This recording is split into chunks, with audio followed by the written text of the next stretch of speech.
जब रात होती है तो मैं डर जाती हूँ।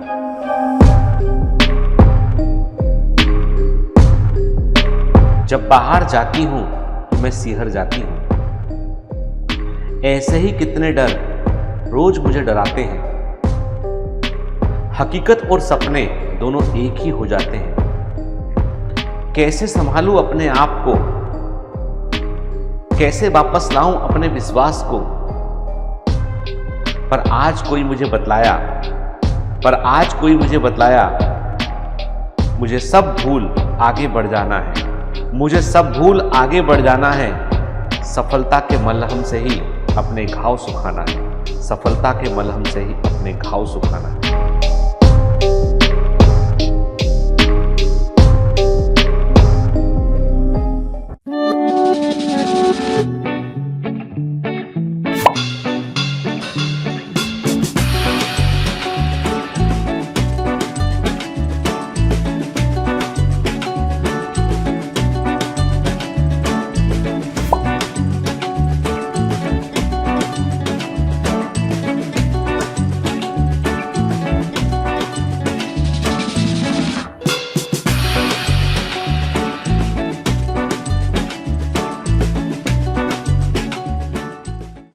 गुड मॉर्निंग, हार्ट कनेक्ट के 5वें एपिसोड में आपका स्वागत है। पिछले 4 एपिसोड में हम लोगों ने बहुत सारी समस्याओं को लिया और हमने देखा कि वाकई में कई समस्याएं ऐसी हैं जिनमें सिर्फ अपना हम नज़रिया, पर्सपेक्टिव चेंज कर लें तो हम बेहतर कंडीशन में होते हैं। दुनिया में सबसे बड़ी बात यह है कि किसी घटना को, किसी इवेंट को आप किस तरीके से देखते हो। आप यदि वो इवेंट आपको बहुत गंभीरता से प्रभावित कर रहा है, आपकी डेली फंक्शनिंग में, डेली काम में अफेक्ट कर रहा है और आप निराश रहने लगे हैं, तो यकीन मानिए कि घटना या दुर्घटना को तो हम चेंज नहीं कर सकते हैं, लेकिन हम अपना नजरिया तो चेंज कर सकते हैं ना। आप सिर्फ अपना नजरिया बदलिए और आप फिर देखेंगे कि वही घटनाएं आपको छोटी और बोनी लगने लगेंगी।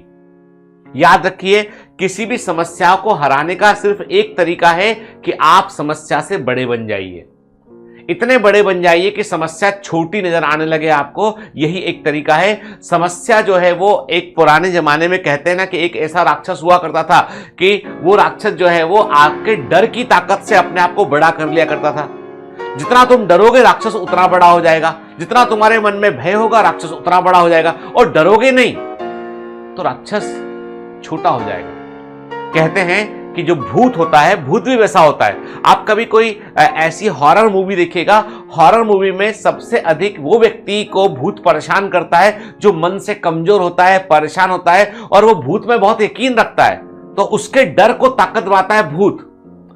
देखना, आप हॉरर मूवी में यही दिखाते हैं। एक्चुअली भूत होता है कि नहीं होता, ये एक अलग मुद्दा है, ठीक है। मुद्दा ये है कि डर से ताकत मिलती है कई बार। तो घटनाओं से, दुर्घटनाओं से, समस्याओं से बड़े हो जाइए, इतने बड़े हो जाइए कि वो आपको डराना बंद कर दें। कैसे बड़े हो सकते हैं? बड़े होने का तरीका यह कि अपना नजरिया बदलिए। चलिए आज का हम पहला क्वेश्चन लेते हैं, सामने स्क्रीन पर है। I am official biometric commando since 2020 from Assam. It's my second mail. It's my humble request, please reply to my mail even if it is not added in Heart Correct series. It took a lot of courage to write this mail. I am completely disturbed after writing the previous mail and it's affecting my health and studies since I am suffering from depression from last 5 years. That is from class 9th due to my traumatic childhood. My father died due to pancreatic cancer when I was in 4th standard. After my father's death, all financial responsibility was taken by my maternal uncle. My elder brother started torturing us mentally and physically. He used to beat our mother and also us. Me and my brother used to go to school in alternate days to protect mother from brother. During exams, we were so afraid that after returning, whether we will find mama alive or not. Teacher used to scold us from remaining absent. We asked help from relative, but none of them helped us. During those days, a uncle whom we trusted blindly, as he was only one who supported after father's death, Mama used to consider him as a younger brother. He sexually abused me when I was in class 7th in the name of treatment. he was expert in ghost. He told mama that there is a prakop of Kalpurus on me.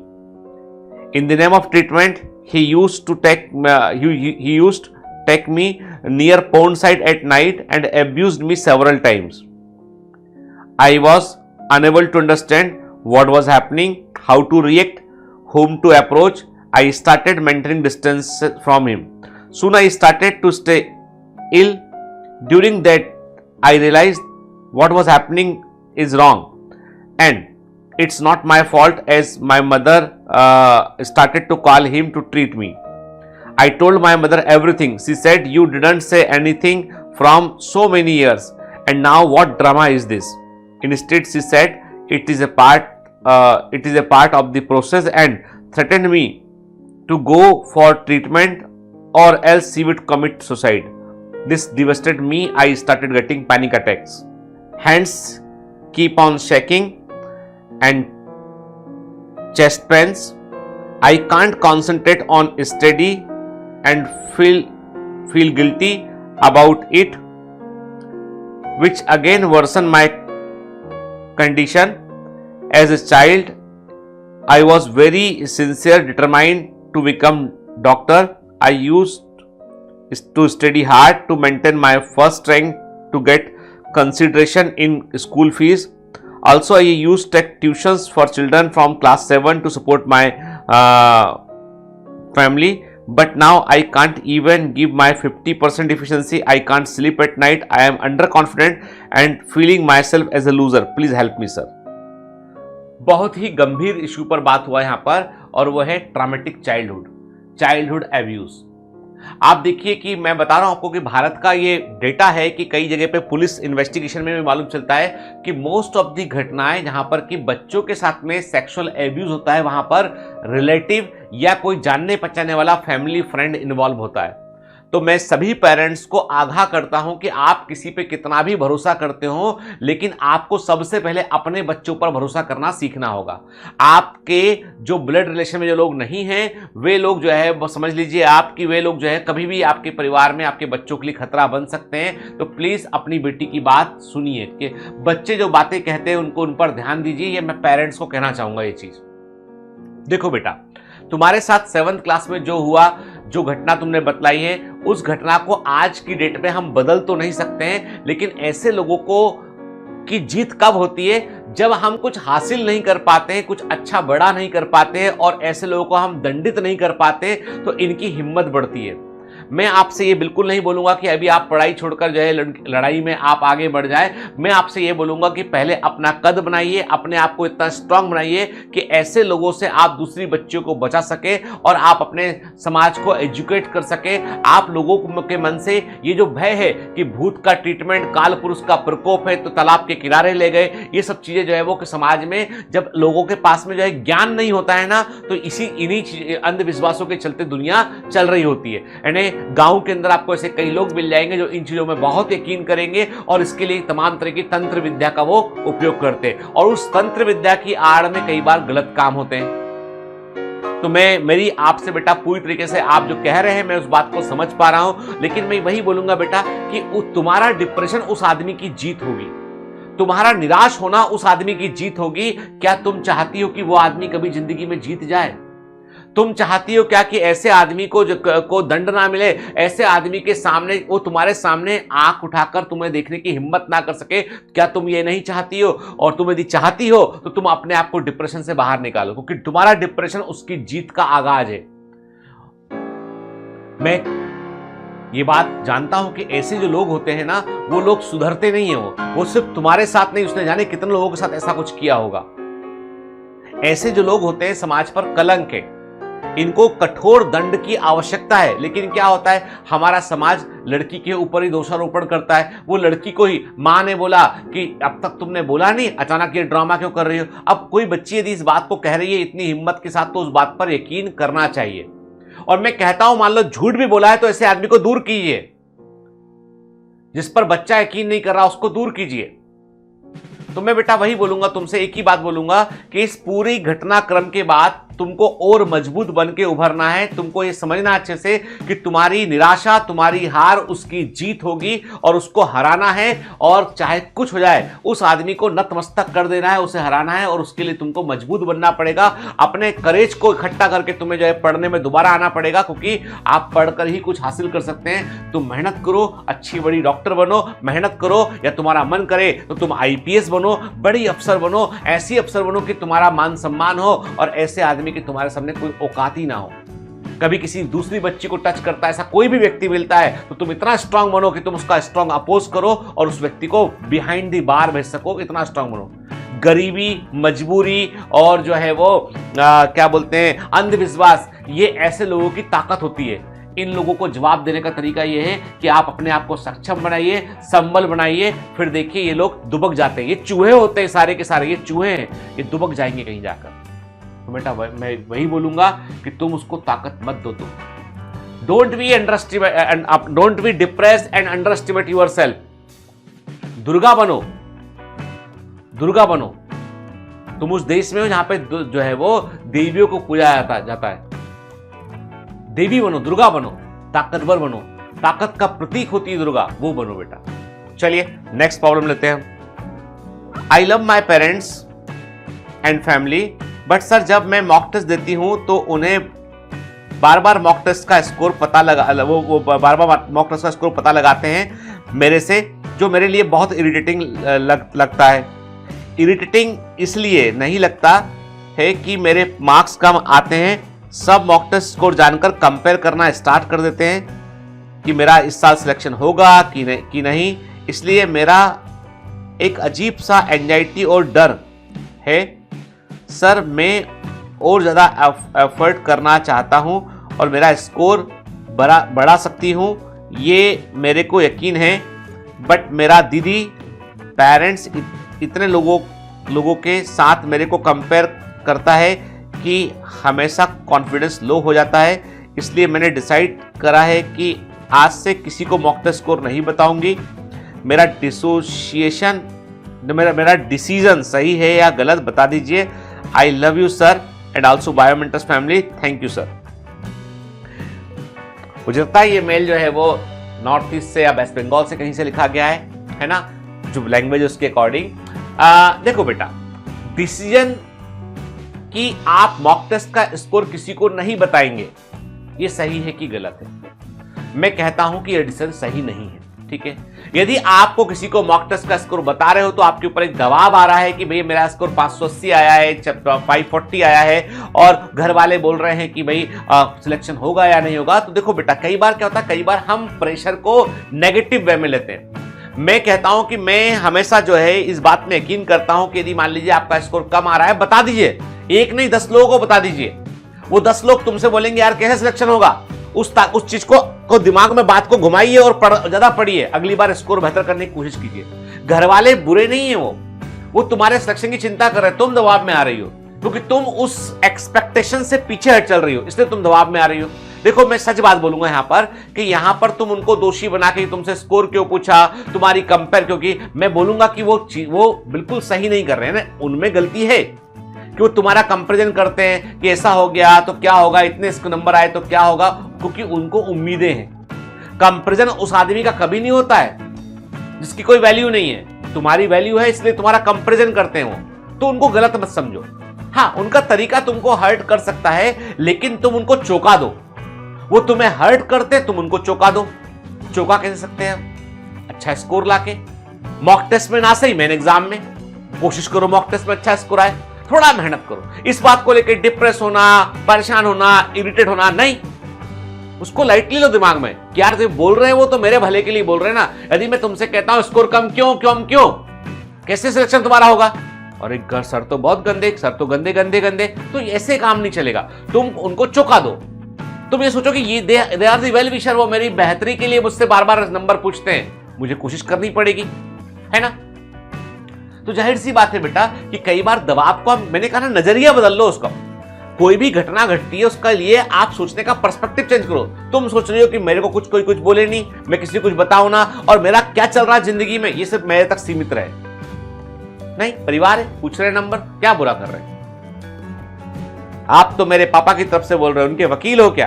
अरे वकील नहीं, हम simple सी बात बोल रहे हैं हम तुमसे कि बेटा ये जो प्रेशर है ना, ये ताकत बना लो उसको और उनको चौंका दो। अगली बार बोले अरे क्या किया तूने। चौंका सकते हैं कि नहीं चौंका सकते? बिल्कुल चौंका सकते हैं, है ना।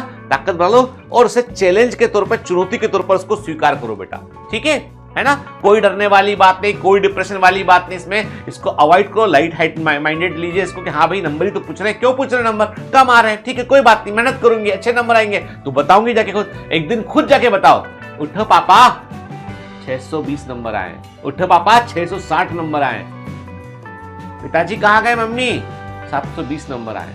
समझ गए बात, ठीक है। बिहेव लाइक ए स्ट्रॉन्गर, ठीक है। चलिए तीसरा क्वेश्चन लेते हैं हम। सर मेरा परेशानी मेरे द्वारा बोला गया झूठ है। सर मैं एक छोटे से गांव से आता हूं जहां ऑनलाइन पढ़ाई का लोग मजाक उड़ाते हैं। सर मैं बायोमेंटर्स टारगेट बेस से ऑनलाइन पढ़ता था।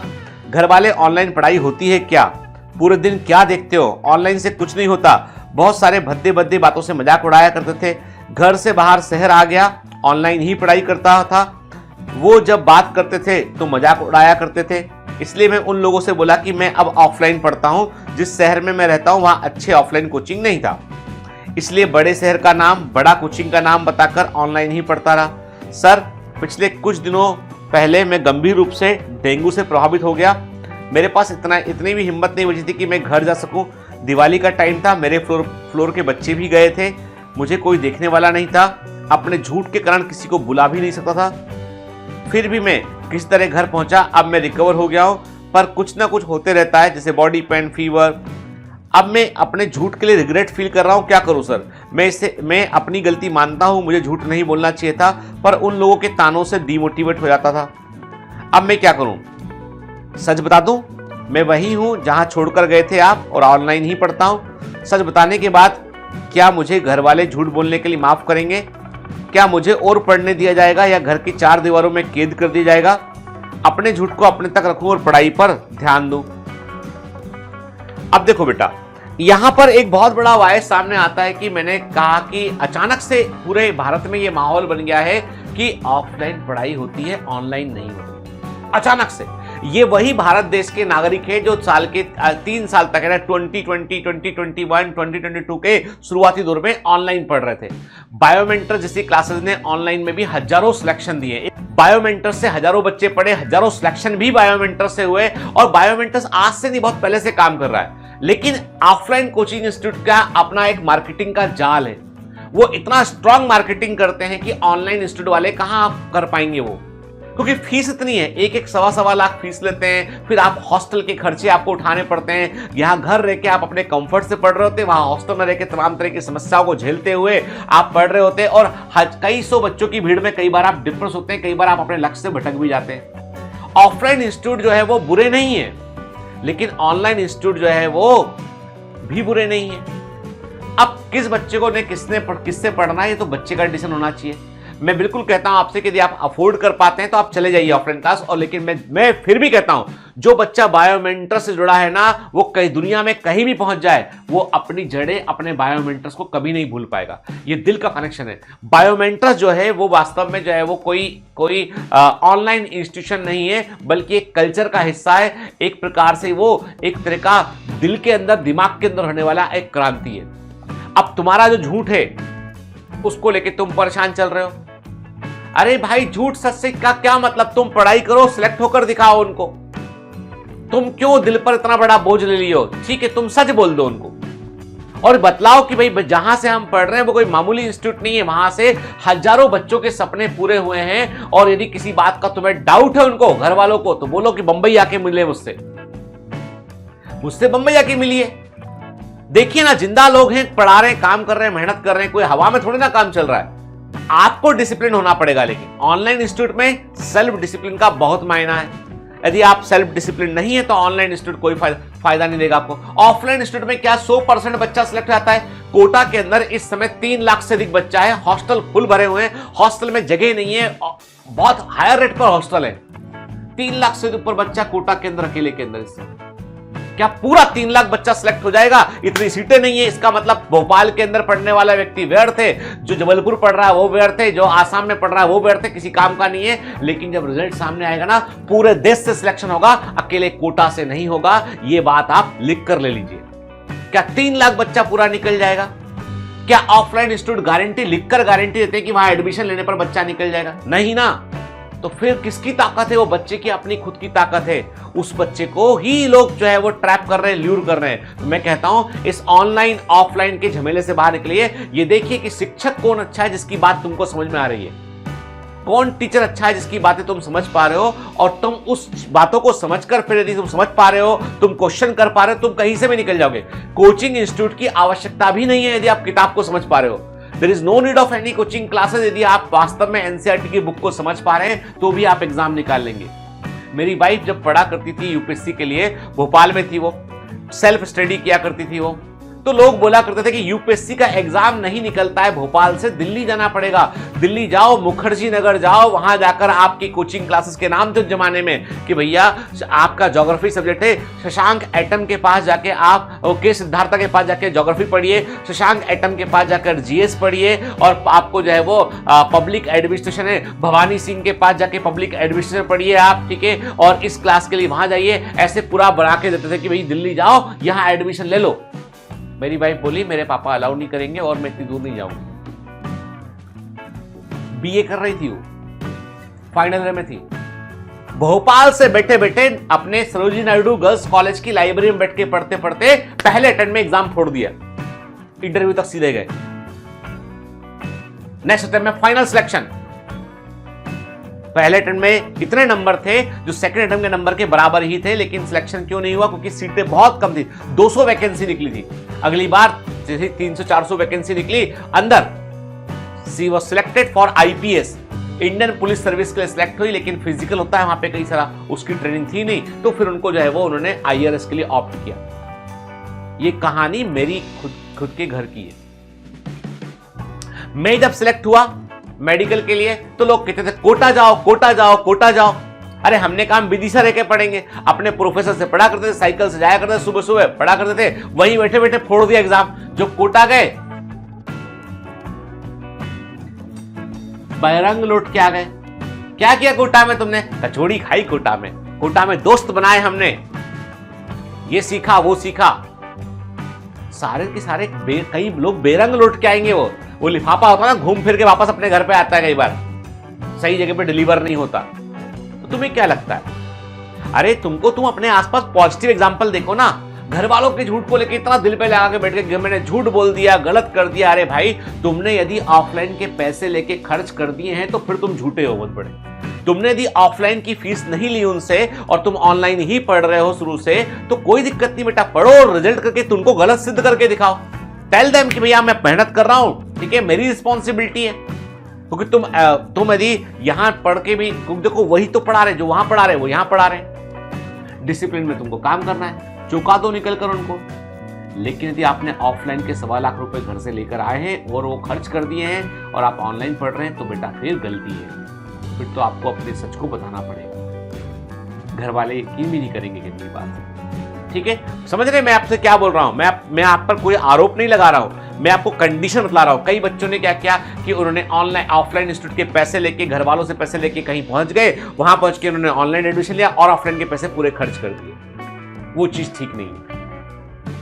फैमिली को के साथ ट्रांसपेरेंट होना पड़ेगा। और परिवार तो होते ही भरोसे के लिए ना, वो तुम पे भरोसा नहीं करेंगे, तुम उन पे भरोसा नहीं करोगे, तो फिर किस बात का परिवार है बताओ, है ना? ठीक है, तो इस बात को दिल से निकाल दो कि तुमने कोई अपराध किया, तुमने कोई अपराध नहीं किया। तुम देश के सबसे अधिक हाईएस्ट रिजल्ट देने वाले इंस्टीट्यूट से जुड़े हुए हो, और वो बायोमेंटर से कोई जेन्युइन रिजल्ट, किसी तरह का कोई जो कहते हैं ना, कोई तमाशा नहीं, कोई हंगामा नहीं, कोई फालतू का पब्लिसिटी नहीं, कोई पैसे को फालतू बर्न नहीं करना। हमारा पैसा बजाय एडवर्टाइजमेंट के बच्चों की स्कॉलरशिप में जाता है, और ये बायोमेंटर्स का प्रॉमिस है और ये कल्चर है। तुम देश के सबसे ऑथेंटिक ऑनेस्ट इंस्टीट्यूट में पढ़ रहे हो, इस बात को गर्व से लो, इस बात को जो है वो अपराध बोध की तरह मत लो।